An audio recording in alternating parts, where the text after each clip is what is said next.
Hello and welcome everybody to this week's edition of Conversations That Matter, coming from Paradiso Integrale in Umbria, Italy. I'm Mark Davenport here with yes, she's my mate and partner and prodder and pusher, without whom we wouldn't be coming from anywhere.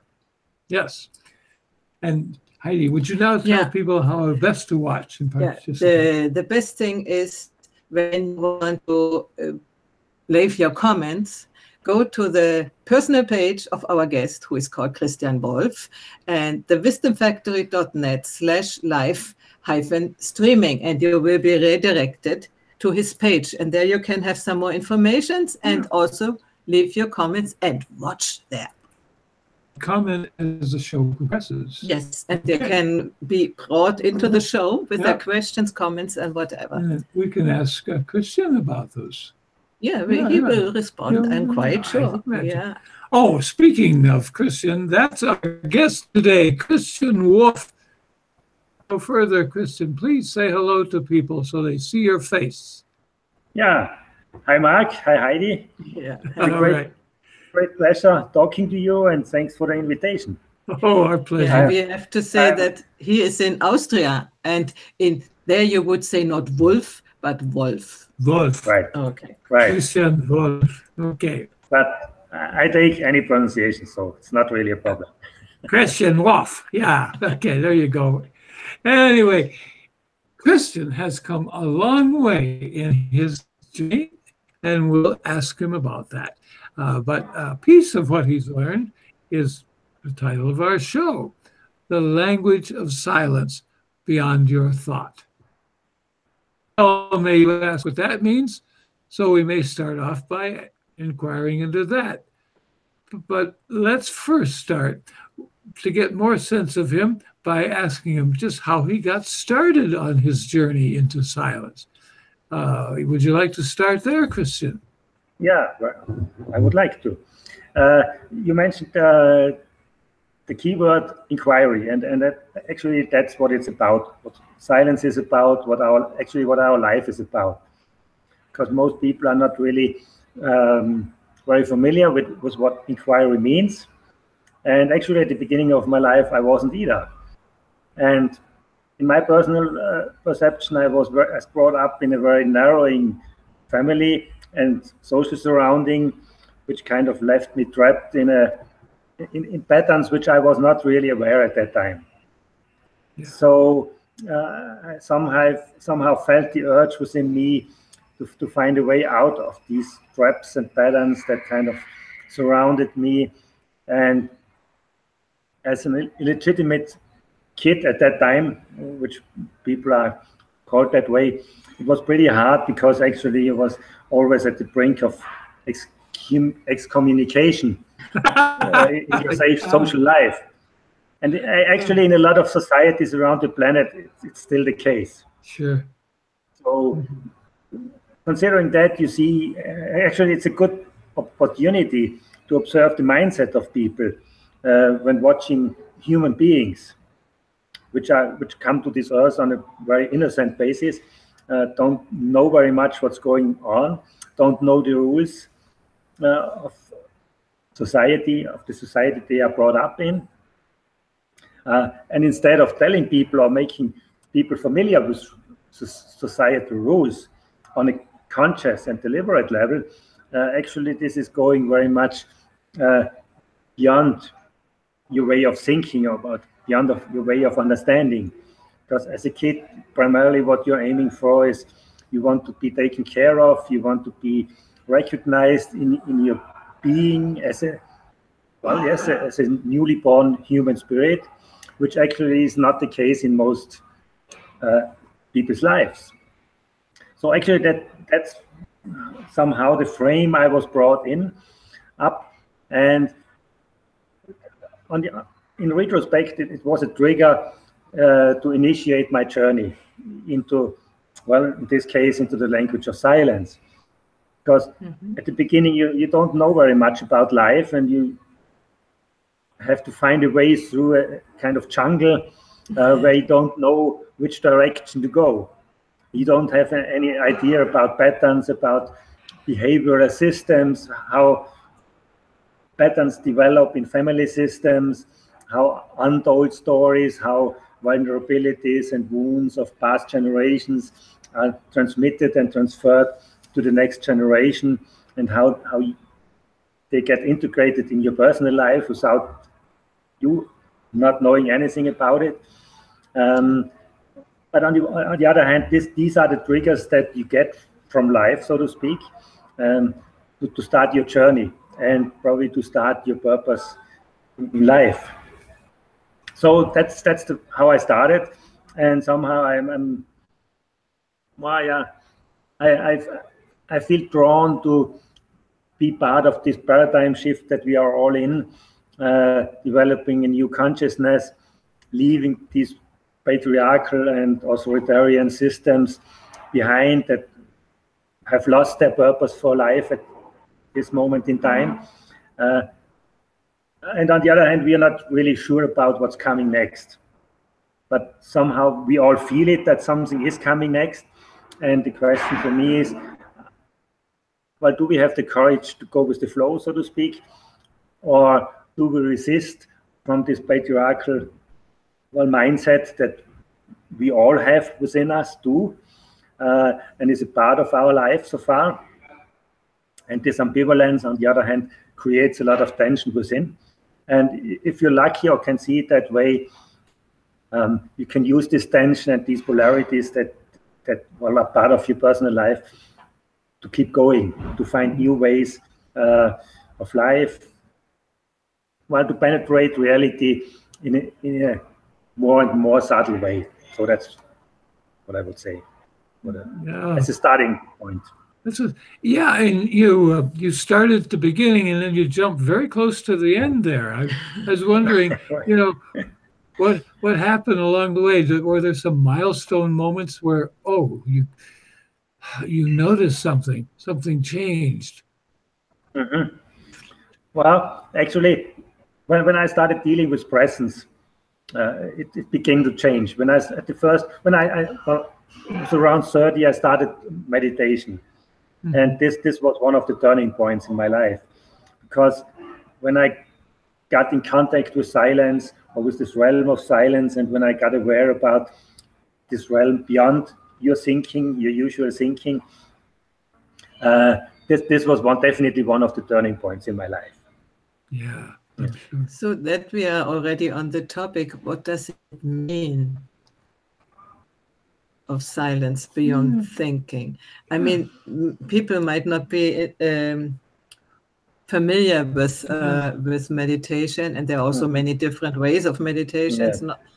They say, you get your mind silent, and others say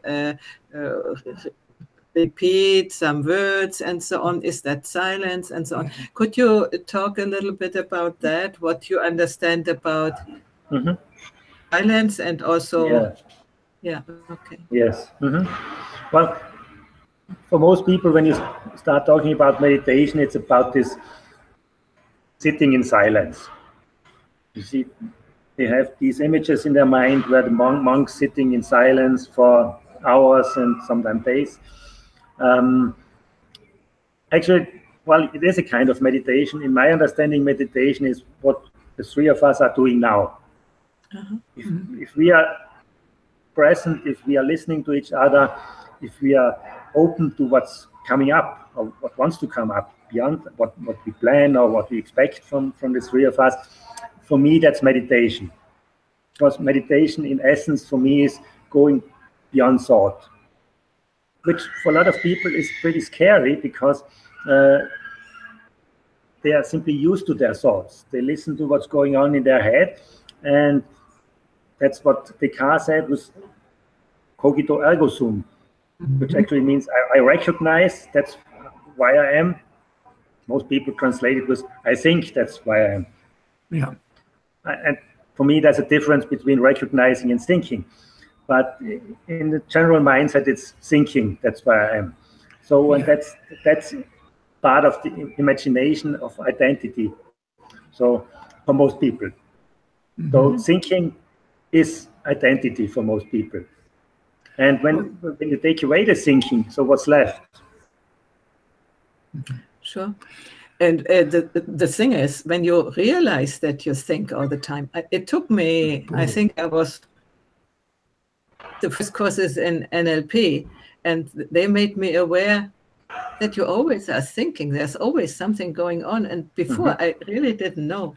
And as long as you don't know, you are sort of identified with what you think. No? Right. Yes. That was the way we were supposed to live, I thought. Yeah, everybody lives like this. Yeah. No? And so what is... I'm supposed to be thinking. Yeah, and I thought thinking is the most important thing of myself. Yeah, that I was able to think. My best product, yes. Yeah, but so are you delusioned now because you start realizing that it's not your best product? No. Well, I ended up not being very happy with that product. Let's put it that way. No customer satisfaction. That's a good step. Yeah, and I would say I can now make a differentiation between this sort of thinking, this repetitive thinking. For instance, yesterday when the burglars were in the house, we came in, and then I realized that I was always thinking about it afterwards when I went to sleep. Right. At night, I didn't think about it anymore. No. So, but it's times when you always think about the same things for all the time, and they come back, and then they think out, but if it was like this and that, I think this is the thinking you mean, no? Right. And there is another way of thinking, which, how can I say that? Maybe three ways comes to me just now. The other way is the linear thinking. You want to resolve a problem and to you see what you have and go ahead and see where you come out. And the third way of thinking, which is not so direct, it's think about what I will say, but it's more through me. It's not thinking like this, but it's still not without any thinking. There is still a control. I do not say bah, or something like this. But you just did. Sorry. I did. So I don't know what you would like to say to that. What you thinking is. Well, thinking about what thinking is kind of contradictory. So, but exploring. Yes, right. Exploring is by far the better expression. Well, you mentioned the linear thinking. That's the state of the planet to a huge extent, and you see the consequences when observing the state of the planet. These are the results of linear thinking, and people are very kind of addicted to linear thinking because obviously it's a very easy way of thinking. On the one hand. On the other hand, you can't deal with complexity and keep your linear thinking. And from my point of view, this kind of mindset, this linear kind of mindset, is one of the most crucial obstacles to kind of change the paradigm that we are in. Because on the other hand, linear thinking is since it feels very addictive to you, and it's very easy because it gives you easy solutions. And we both, just one sentence, we posted this quote from Einstein who said, I'm thinking 99 times and don't get any solution, whereas when I'm entering the realm of silence, I get the solutions. So this is great. He gets the solutions beyond linear thinking. That's what he's talking about. I still think that linear thinking is a big advantage to this circular thinking. Yes. So it's already a step ahead when you are able to think linearly and realize it. So what you're saying is that thinking is good, but thinking alone doesn't lead us anywhere. Thinking by itself. Or leads us in this trap, which we are in now and which we're trying to overcome. Right. I mean, the most problem is when you believe your thoughts. That's the problem. I mean, there's thoughts going on all the time, as you experience for yourself. And most people simply tend to believe these thoughts. And the next thing is you feel an emotion, depending on the quality and intensity of the thought. And the next step is you act it out. You don't go into inquiry. You don't reflect your thoughts. Are they true? What do they tell me? Yeah, what is the difference between thinking and inquiry? Inquiry is, well, you start actually with a linear thought probably, and then stay silent, go into meditation, and simply stay present, or in conventional terms, you may say, waiting for the answer, which most people are not used to because they want a quick answer. So, and quick answers usually don't, well, they are not coherent with your deeper being, with your essence. Because usually quick answers come out of your conditioned mind. Yeah. Mm-hmm. So, and which means they are overlaid with expectations, with identity, understanding of identity, and with a lot of attachments. And since you're not aware, or as long as you're not aware about your expectations that are carried by your thoughts and the attachments that you cling to, because you think your identity is at stake if you let this attachment go. Mm-hmm. Okay, then that the problem starts. I'm moving slightly sideways here for a moment, because when we start thinking in these terms, someone always brings up, and how does that fit into your view of meditation? Where does the ego fit in, or does it not fit in to your experience in meditation? Well, the definition of ego, from my point of view, is that it's a kind of frame of uninquired childhood issues. Unentitled, what? I didn't understand. Uninquired childhood issues. Childhood, okay. Yes. Mm-hmm. So as a kid, mainly you are brought up in a very unconscious way, usually. Yeah. When your parents are a mess, well, you have to suffer. Very simple. Even if this is linear thinking, but in most cases it is this way. So, and all these uninquired childhood issues, which are felt as a deep emotional wound within, and which kids cannot bear simply. This is overwhelming for children. And somehow they have to find ways to nevertheless deal with these issues. So the next step is that they start rationalizing. They go into distraction.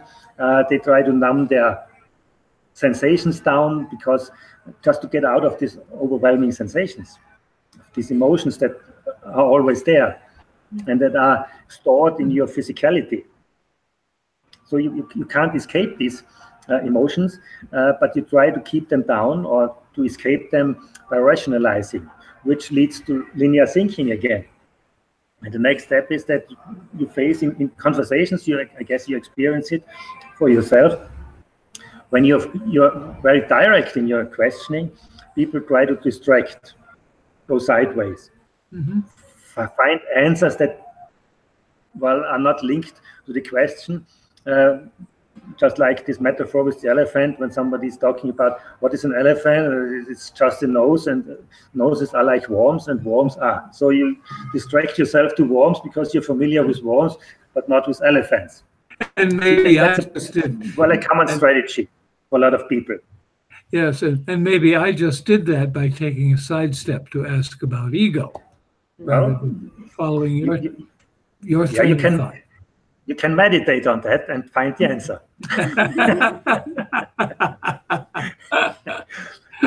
you want a minute of silence to do some inquiry? Yeah, you wanted maybe to guide us a little bit into an exercise?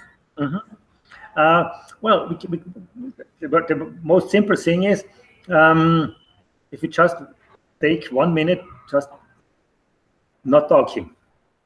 And if possible, observe your mind where it's going to. See, nothing is happening in this time. and just observe your mind, what it's doing, how it's reacting. So I leave to you when this minute is over, because Yes. we are the That's okay. students Yes. now. Okay. Yes, right, okay.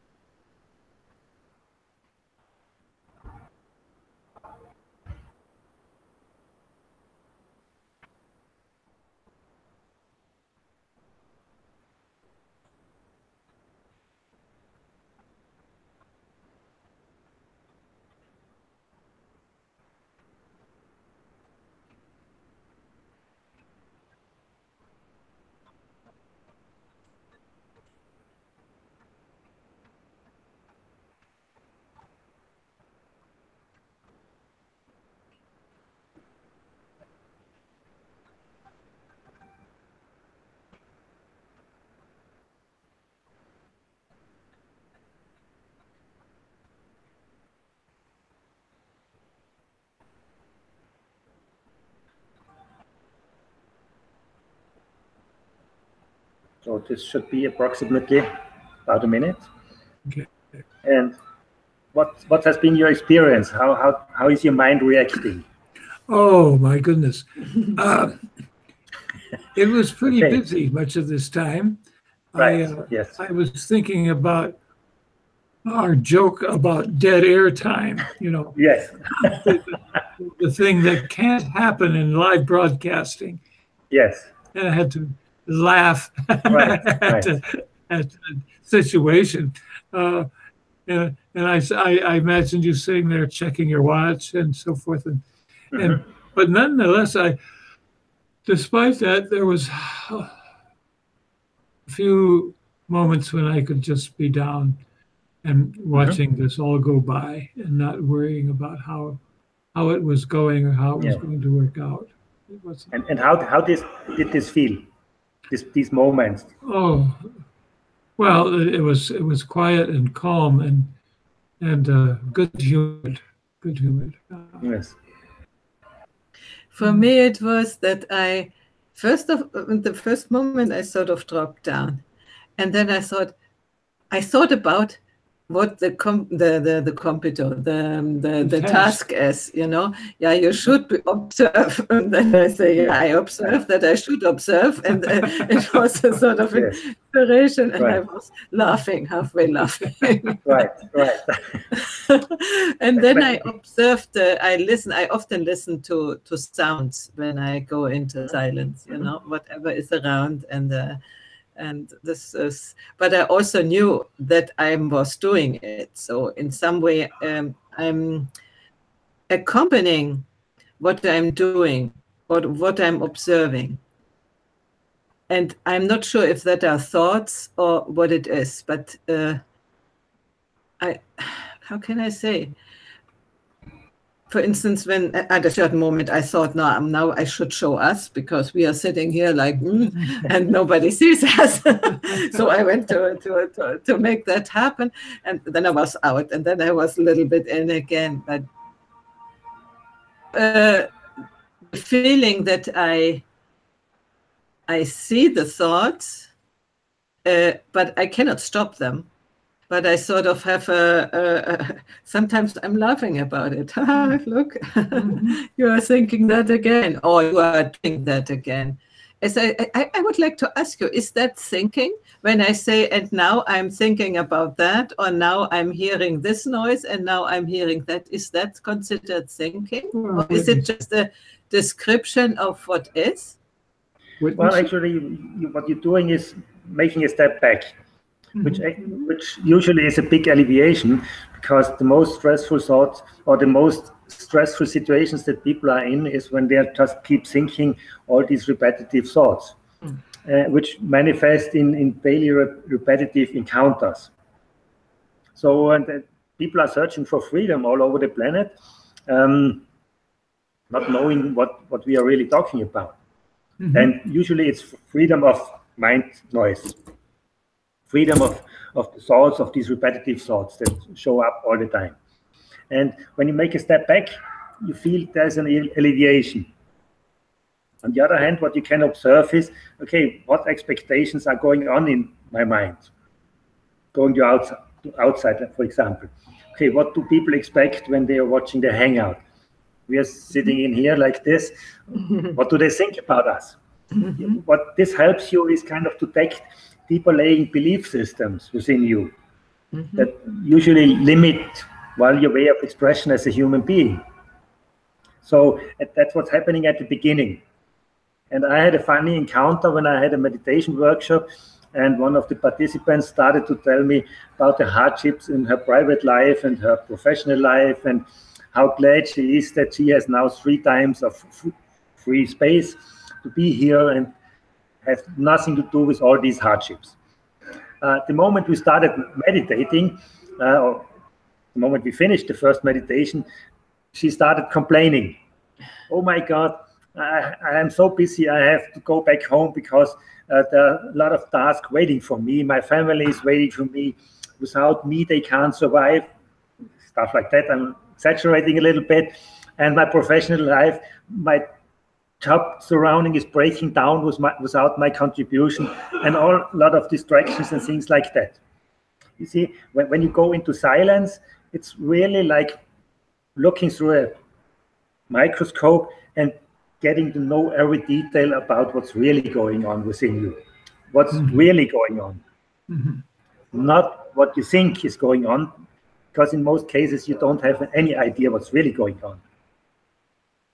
And the experience you made now, that's just a hint where it's going to. The direction is pretty obvious, I would say. So you would say that when she came out of the work of the meditation and she found out all the hardship she is in, that is what's really going on in her, and so the meditation served her to understand how it is.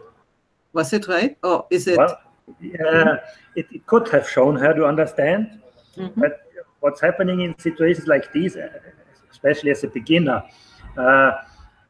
you simply distract from the silence, from the power and essence of silence, because you are afraid. Your thoughts, you get the feeling that your thoughts are not valuable anymore. So, but what's next?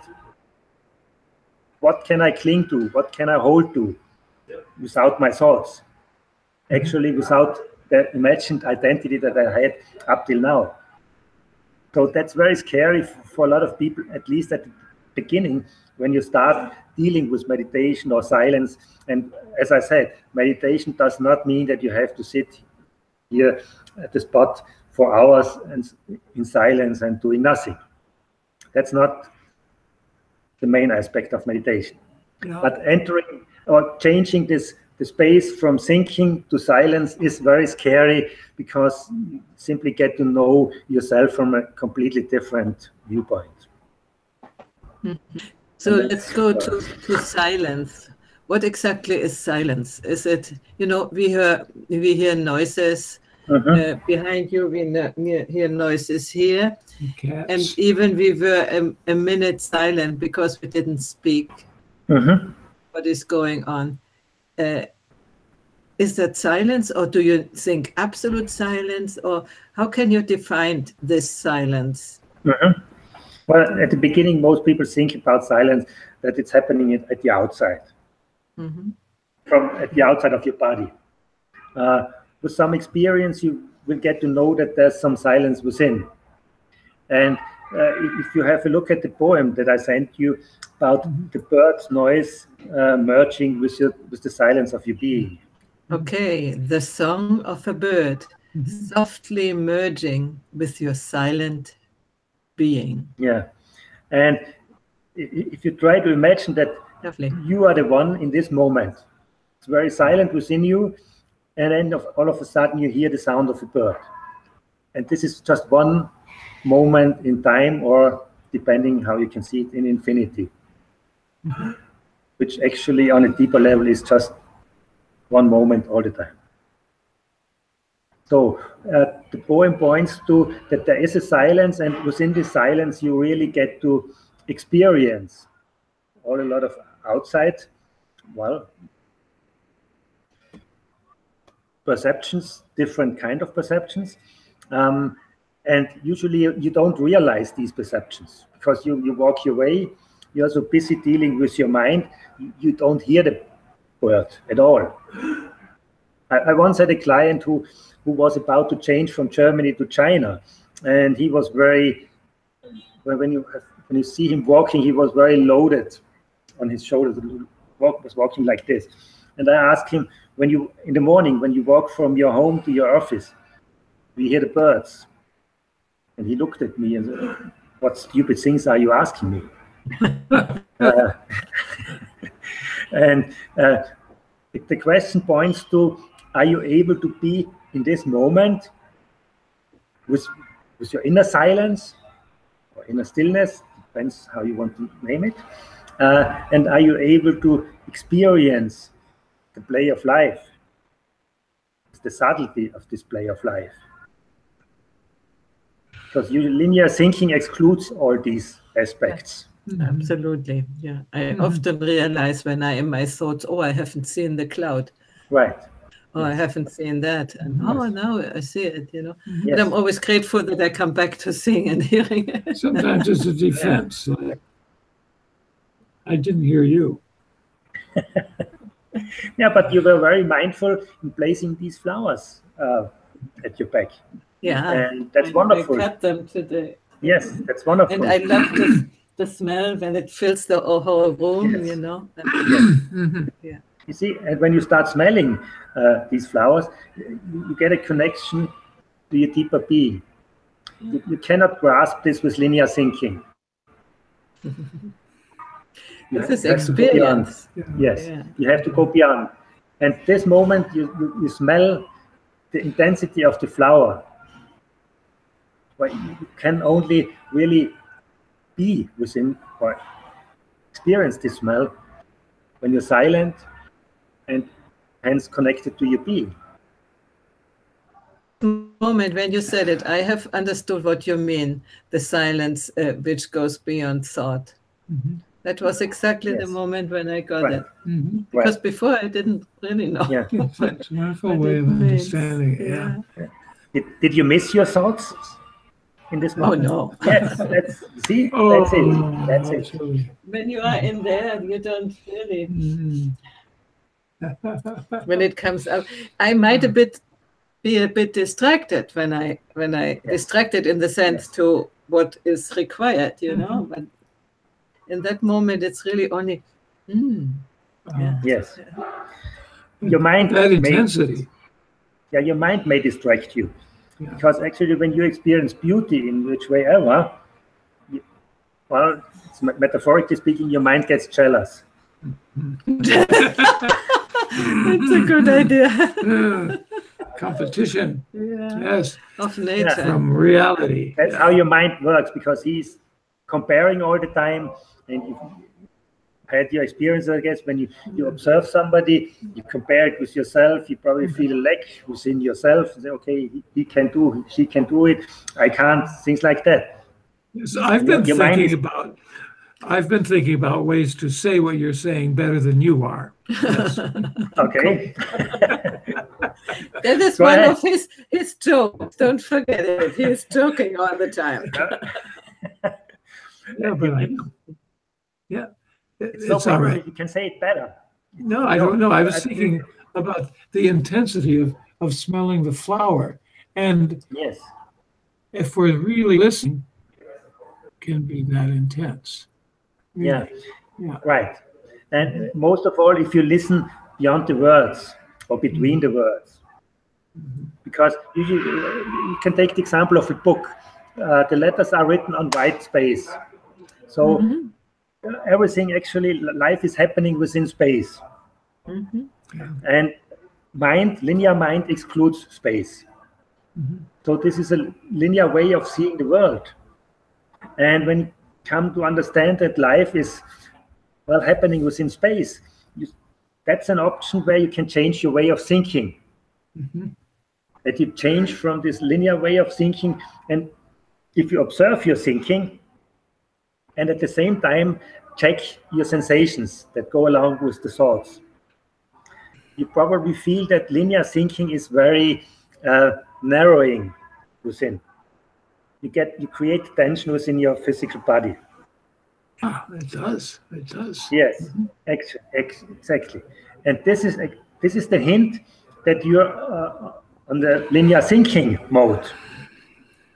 Whereas when you start thinking more in space or in holographic way of thinking, and the universe, when you watch out with the telescope to the universe, it's infinity, and you really feel this sense of awe looking out. And actually, it's pretty much the same when you turn the telescope around and start looking inside. Very much. Yeah. Mm-hmm. Yeah, and the galaxies and the stars are maybe the manifestation is different, but in essence, it's pretty much the same. Yeah. In terms of images, if I want to put them in images, actually, the littlest inner is much the same as the grandest outer. Exactly. In terms of the way exactly. It resolves. Right. Yeah. Right. Mm-hmm. I have to say that since we did this little exercise, I'm a little bit in a different space. And you're transmitting it to me. Yeah. He's transmitting it to us. Come on. No, I'm doing that. I'm convinced that Mark radiates this inner silence. Yeah. It's just that you didn't recognize it yet. But today is the day. It'll be dangerous when I recognize it. Oh, what a power I will be. Oh, watch out, world. Yeah. Yes. Oh, that's right. Yes. Yes. You see this? No, just go ahead.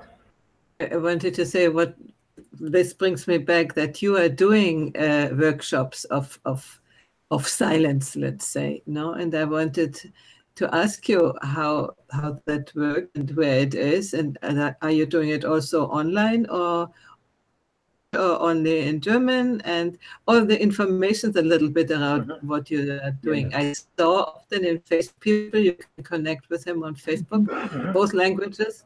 Both languages. I don't like to do it online because I need the connection. I need to see the whole being. You see only up to here. Well, it's not a question how much I see from your body, but online you radiate different. Although we have a good connection, there's sometimes, for me at least, there's something missing, which I only can grasp when I get closer, or not closer on a physical level, but it's more the feeling that I'm relying on. I rely very much on my physical sensation when I meet somebody and observe what's going on within my body, which is very reliable, or which I had to learn is very reliable. I started on this rational way of thinking too, and was very distant to life, very withdrawn from life, which I did not know at that time because I felt very intelligent and very clever and stuff like that. And actually it turned out opposite. And I had to face that. I'm glad that, because normally it's always women who do this work, and go this path. Not always, but it is always nice to hear about a man who is using the body to sense and to retrieve information. That is normally what more women are naturally doing. Doesn't mean that men cannot do it, but normally they don't. And that's why I'm happy that you are saying that.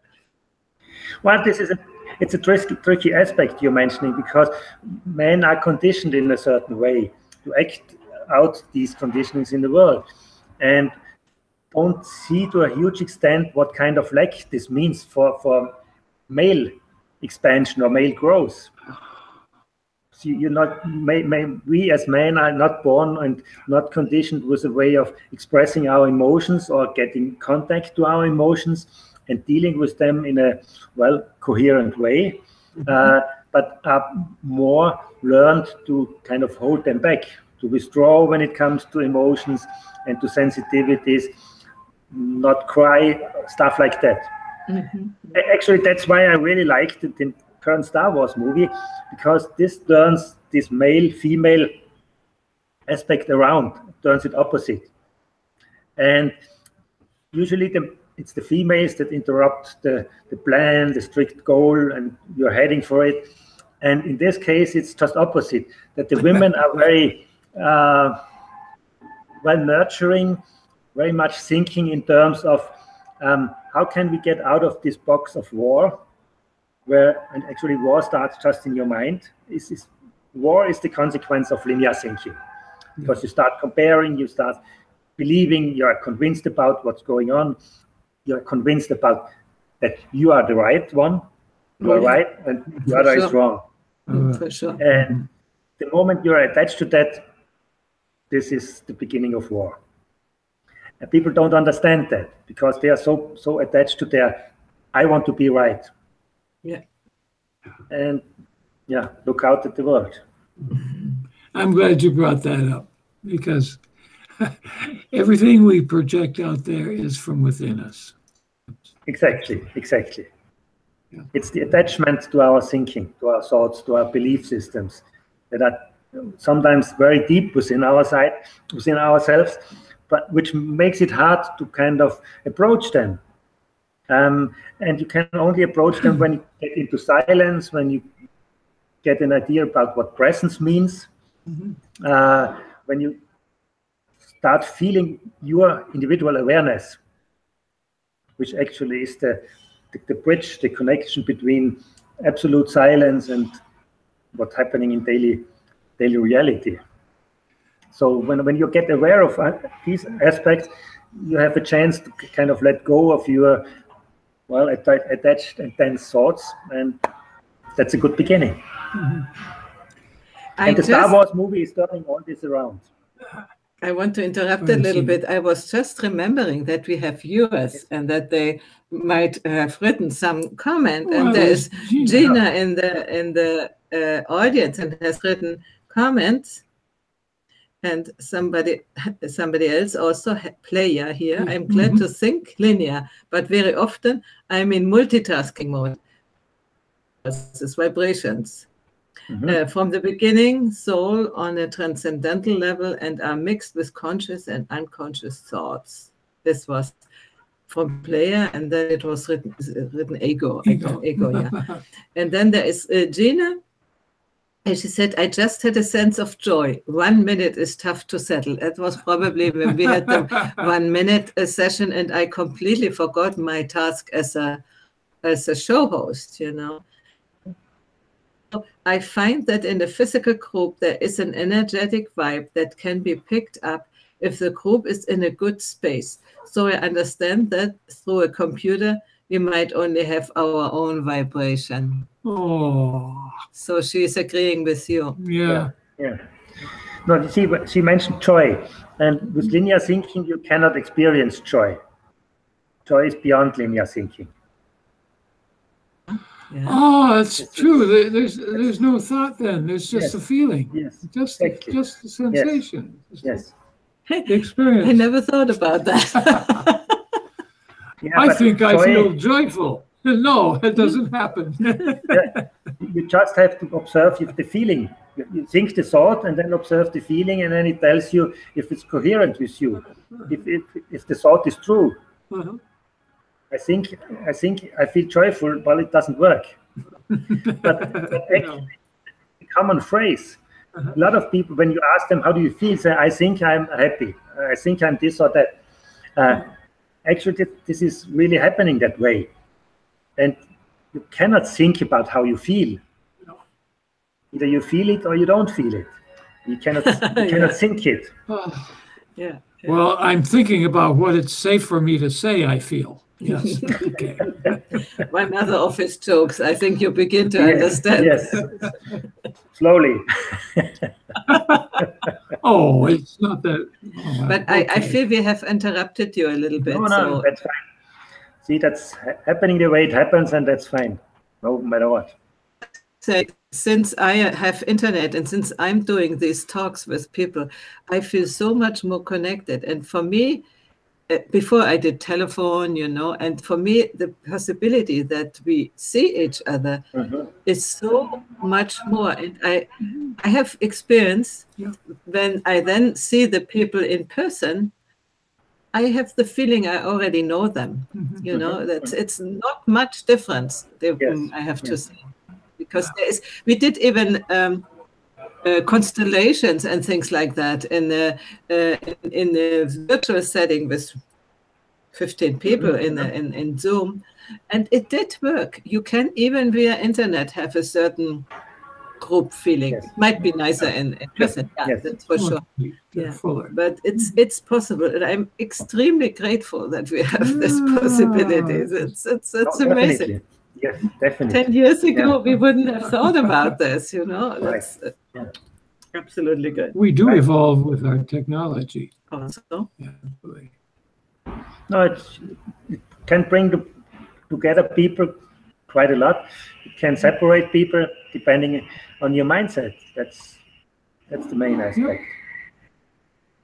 Things, it's with everything, how you use meditation or spiritual paths, or how you use your mental development and whatever. That's not that in itself, but it's how you use your possibilities that you have. No, that brings up another question that comes up often in when discussing spirituality, whatever that is, of spiritual bypassing, because here we are in this special rarefied atmosphere that we have, and we're not tending to everyday business, you know, not taking care of what needs to be done, and the stereotype of the monk sitting on the cushion is that there's nothing to be done. Everything is fine. Yes. To do. So how do we avoid that spiritual bypass? If you'd like to comment on that. Yes. Well, you really have to observe very deeply what you're talking about. So actually, you have to listen to yourself and find out where your thoughts are coming from. If you're talking about spiritual bypassing, the words can be pretty much the same when you're on an authentic spiritual path compared to the path of bypassing. Yes. The same words, but completely different feelings behind the words, or the words where the words are based on. And you have to really listen carefully to your own words. Where are they coming from? Are they coming from here? And actually, are they kind of phrased by your linear thinking? And the mind is very tricky and subtle in doing things like that. It will lead you on a lot of different pathways, and you don't have an idea that you're completely on distraction.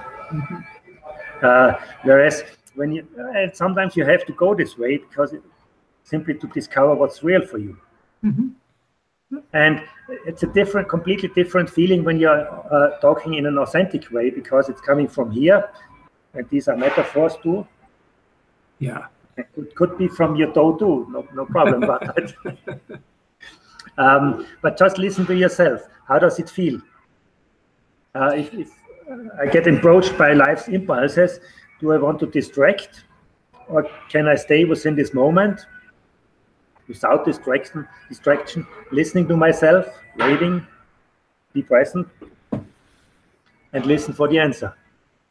And do I have the courage to give you an answer which maybe on conventional terms could be hurtful, or you are afraid that somebody can hurt you or give you, well, vulnerable feedback? Nevertheless, can you stay and can you see whose business are we talking about? And thanks for not hurting me. Yes. Well, actually, you hurt yourself because you start with the expectation that somebody could hurt you, and out of that, that's one of the reasons. Out of that, you start spiritual bypassing, and you feel, in most cases, you actually feel superior to others.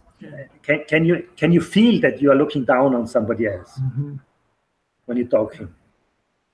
Because when you're in this flow of talking, usually you don't feel it at the beginning. You really have to learn to observe your sensations, listen to your words, feel it. I see politics here. You know, let me say something. What came to me while he was speaking, it feels completely different when it comes from your inside. And I realized that this is like when you want to explain people how honey tastes when they never have eaten honey. I think you can understand it only in the moment when you had the experience yourself, because before it's all talking. And I realized that in my life, I'm still talking about many things, but many other things, I know what it means. So we are continuously discovering how it feels like certain moments, certain concepts, because concepts is thought. It's not. How can you explain? I asked you what is silence, but how can you explain it? You know, it's always a trial to come nearer. Before you have really experienced, you don't know it. You know, that just came to me when he was talking. Well, for me, it's a moment of lightness, of expansion, and feeling completely free of fear. And no matter what's happening, I just face it and can accept it. This is a moment. And sometimes, well, in most cases, then what you experience is that your mind comes in again and starts, asking you questions. Is this a real feeling? Is this true what you're thinking? What's the outcome if you think that way and act that way? Okay, the outcome is probably not what I like to experience. Okay, so let's start a different way. So what you have to learn is that there is actually authenticity within silence, deep within you. And your mind is kind of attached to lead you into distraction, to lead you away from yourself, mainly because of the wounds that you experienced, either in your childhood or the wounds that generation or generations before you transmitted to you. It's not very much a difference because you experience it anyway. Sure. But it's helpful to distinguish between these aspects, because then you can find out what is mine and what's somebody else.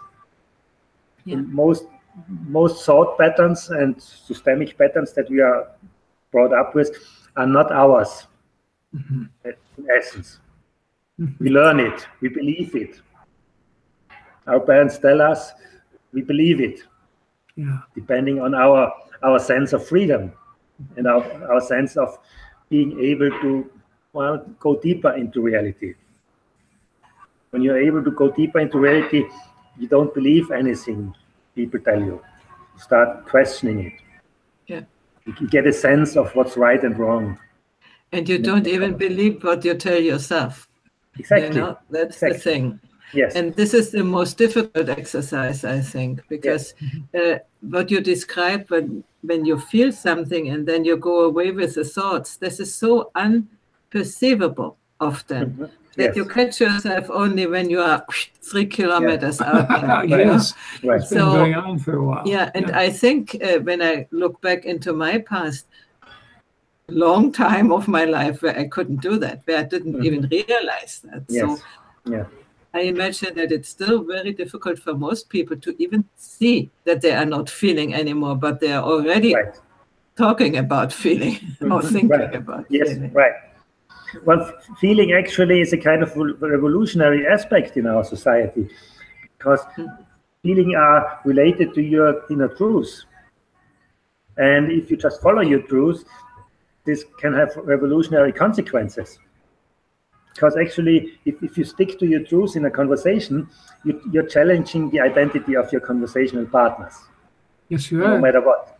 And please not everybody wants to hear that. Please stop it. You shouldn't interrupt all the time. Come on. No, it's manifesting the point perfectly, so that's fine.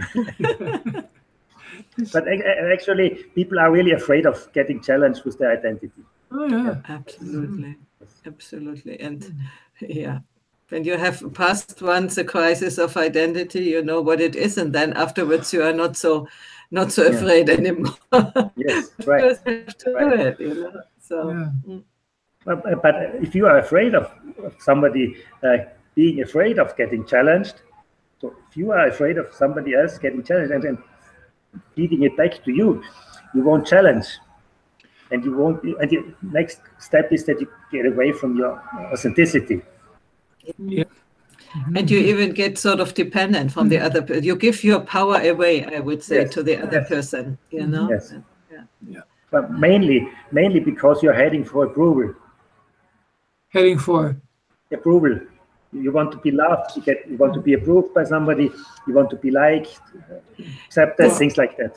The thing is that as a little child, it's important that you are liked, you know. Yes. But I think there should be a time in our lives when we get adult, when we leave behind these patterns, which were useful in childhood, but later on, maybe not so much. Not so much. Right. Yes. But you do like me, don't you? Yeah. I'm thinking about it. Not yet sure. You should ask him how he feels about you in his shoulders. Oh dear. Well, the more I get used and understand the way you're joking, the more I like you. I'll do it more. Well, a very diplomatic answer. Some more jokes, then we are fine. Yeah. Anyway, I think we are almost at the end. Yeah. My goodness. Oh, it is. I could continue a long time. We haven't talked about things which came up earlier, but but I think we cannot go much longer. So the question is, what is the takeaways for us, and what do you want to share, which is really important that you need to get out today? Well, probably start your journey with the assumption or the hypothesis that you are based in silence and joy. That's the basic of your being. And if you just listen to your thoughts, you simply get distracted from your essence. And if you did not yet experience this, let's say, hypothesis for the moment, give it a try and observe yourself encounters are the best way to, understand yourself. Mm-hmm. What you have to learn and what you have to deal with is, do I have the courage to observe myself, even if I discover the worst things that I can imagine within myself? And believe me, you will discover that. Yeah. If you're really serious. Mm-hmm. Simply because the world is, within consciousness, things like these happen. And the dark side as well as the light side, these are metaphors, to happen within silence.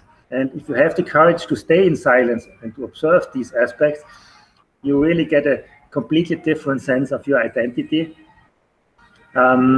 which actually enhances the joy in life. That's what I would say. Wow. And maybe we can finish with the picture of this little guy jumping into the puddle. Yeah, just a minute. Yeah. I will get that. All right. This is really Sweet. Yeah. Why don't I see that? It's over here. Yeah, application doesn't show it to me, so here. Oh. Let me see. Can you drag it over from I there? think here it is. All right. Here it is. Should be coming up now. Yes, that's it. Can you see That's it? it. Yes, Okay. that's it. Just a You see? moment. Here it is. Yeah. And if you can take this picture as a poem, because this is a moment in time, a moment in infinity, and observe your thoughts when you watch this picture. Because if you are a concerned adult, you probably get angry about this little guy because you have in mind that you have to wash the clothes, stuff like that. So he gets dirty, he can hurt himself and whatever. If you're free, well, you can see the joy and enjoy the silence in this moment, and do not go ahead one step further and see the splash. But just hear the splash, even if it did not yet happen. That's sweet. That's very sweet. Yeah. This is a very normal attitude of mothers, of women generally, to be very preoccupied of everything. So what you say is enjoy it, and then afterwards you wash the clothes. That's it. Yes, exactly. Because the joy that the kid experiences jumping into the puddle is yours when you let him do that. And that's worth every moment. Seeing your kids having the joy. Yeah. Oh, this has been a wonderful talk, Christian. I took every time I asked a question, you said just the right thing back to me, to a little bit cautious about where you were going, and then realizing, give me a chance to realize it's okay wherever your word sent me, so to speak, and each episode worked out well, and it's been an excellent experience for me. Thank you.